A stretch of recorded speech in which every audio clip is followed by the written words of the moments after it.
Le 16 septembre 2021, classe égale à HRL, Nathalie Marquet a sorti son livre Moi, j'y crois, mes anges.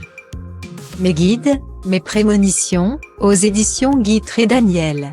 Après avoir accordé des interviews, notamment à Gala, elle a réalisé un live sur la page officielle de l'éditeur, l'occasion de faire de nouvelles révélations. Dans son ouvrage, l'épouse de Jean-Pierre Pernaut évoque notamment ses rêves prémonitoires. En sont ressorties les dates exactes de la mort de son jardinier ou celle du frère de son mari. Miss France 1987 ressent également des choses. Elle a notamment senti que l'ex-présentateur du 13h de TF1 avait des soucis de santé. Son don lui a aussi permis de se sauver la vie, alors qu'elle était en voyage en Martinique en 1997. Elle a compris qu'elle était malade. Elle a donc vu 8 médecins qui lui ont diagnostiqué la dengue. Mais au bout de 8 jours, elle n'était pas bien du tout et sentait qu'elle allait mourir. Nathalie Marquet s'est rendue à l'église pour parler à l'âme de sa grand-mère.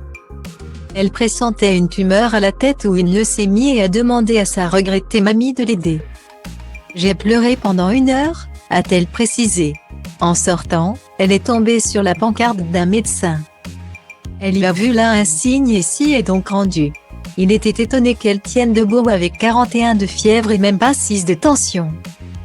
Il l'a donc envoyé faire des analyses et quand les résultats sont arrivés, le docteur s'est demandé comment cela se faisait, qu'elle était encore vivante. « Je serais restée 1 heure chez moi ou une demi-journée. J'étais morte », a poursuivi la maman de Lou, 18 ans, et Tom, 17 ans. Nathalie Marquet a donc rapidement été rapatriée en France afin de se soigner. Des signes. Elle en a aussi eu ensuite à l'hôpital. Quand vous avez une leucémie, vous êtes obligé de faire une greffe de la moelle. 10 professeurs sont rentrés dans ma chambre et m'ont dit que j'allais devoir en faire une. Mais sachant que mon frère et ma sœur n'étaient pas compatibles, il fallait chercher un donneur. Ils m'ont aussi annoncé que ça rendait stérile, a-t-elle poursuivi.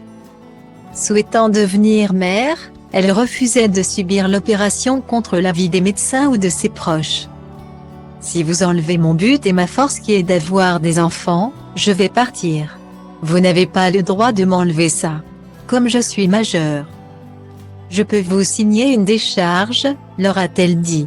Fort heureusement, un professeur l'a écoutée et a fini par la soigner. Un miracle qui lui a permis de devenir quelques années plus tard une maman comblée.